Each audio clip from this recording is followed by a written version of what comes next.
I spearfished. Now that might seem like a bit of a weird concept to have, especially if you're a vegan and a scuba diving instructor, but I spearfished and I loved it.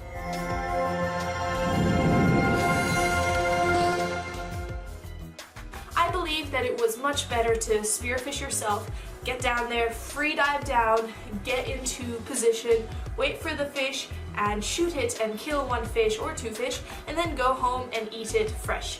You have a much more hunter-hunty kind of relationship, and you can actually respect the fish. Plus, there is no bycatch, which is lovely. Fishing is an enormous issue currently facing the world. Recently there was a map which was put together by a data scientist, essentially, which showed every single fishing boat, the GPS signal from every single fishing boat in the world at one time. Now look at that map.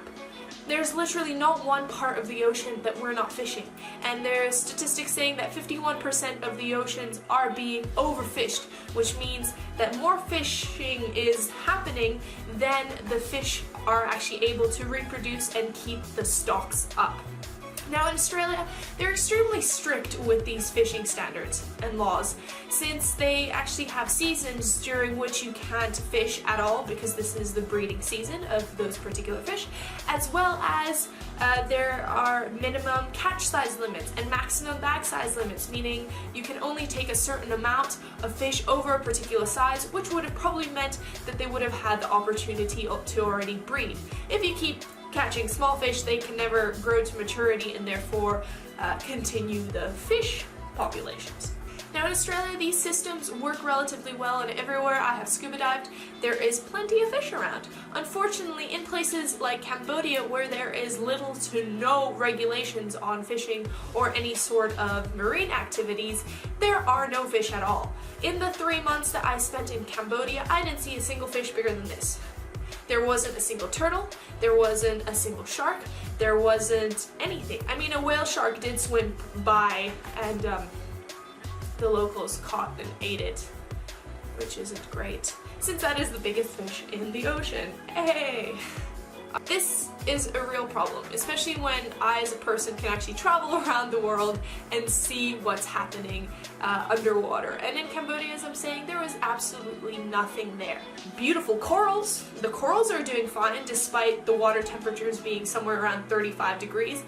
But in terms of fishing, one of the biggest issues of commercial fishing is one, look at the population of the world and how much we're trying to feed it and the demand for fish, and two is the bycatch. Now, statistics range that somewhere between 20 and 50% of all fish that is caught is actually bycatch, or is useless mass, which they sort out and throw back into the oceans. Now, part of this useless mass is everything from dolphins, endangered species of sharks, whales, turtles, manta rays, other types of rays, the list goes on and on. I was actually having a conversation with my father, and he brought up a very interesting point. Do you think any of the bycatch is plastic? Thinking about it, knowing that there is going to be more plastic than fish in the ocean by the year 2050, this is a pretty reasonable kind of guess. However, if plastic is brought onto the fishing ships, would they then keep it and then transport it to land and try and dispose of it, or would they throw it back into the ocean to try and make room for more fish?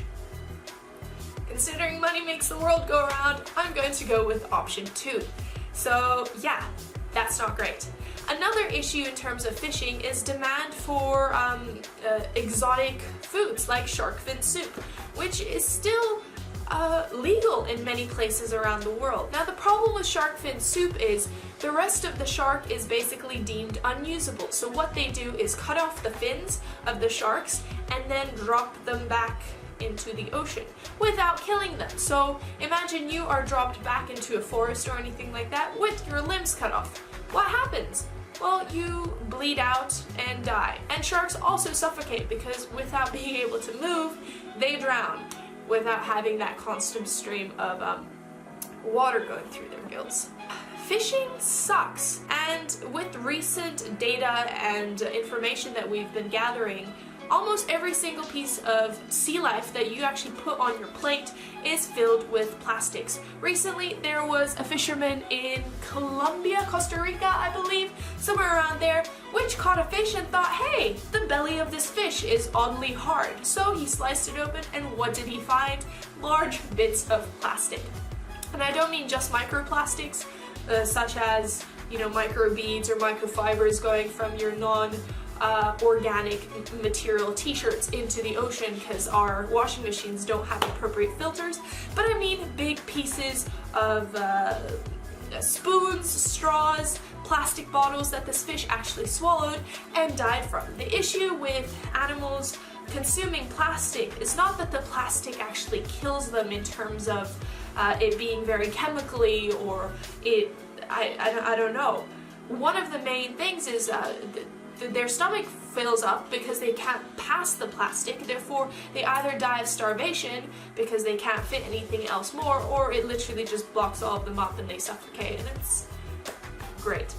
Certain studies have shown that shearwater species, up to like 90% of them have been found with plastic in their bellies.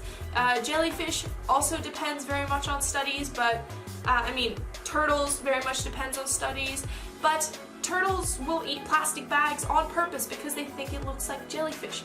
Little fish will eat microplastics because algae grows around the microplastic as it's swimming in the ocean, and then fish eat that because they think that's food. And then bigger fish eat the smaller fish, and then even bigger fish eat the smaller fish. And then we overfish the oceans and catch the turtles and the whales as well, and then the fish, which we did want to catch, we then put on our plates, and then us humans eat plastic. I stopped spearfishing not because I changed my opinion in terms of thinking it's much more sustainable. If you're a spearfisherman, I believe several things. One, you have a much better understanding of the ocean than most people, therefore potentially you have a greater respect for what's going on, and you're going to fish within the legal limits of your country, especially in places like Australia.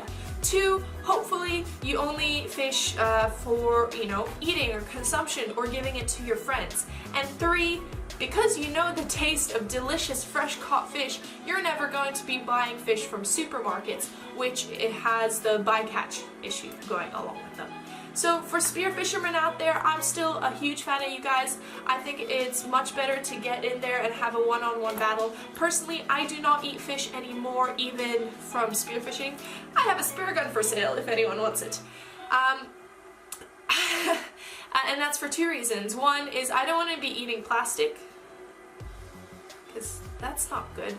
And two, the situation in Cambodia truly terrified me. Not seeing a single fish bigger than this in a couple months does kind of shock you into understanding that there are parts of the world where our oceans are completely depleted, and we need to decrease the demand. Now, I'm just one person, but with every other person I can share this with, hopefully you guys will consider this and stop buying as many fish, especially tuna, guys. Like, there's plenty of alternatives to tuna.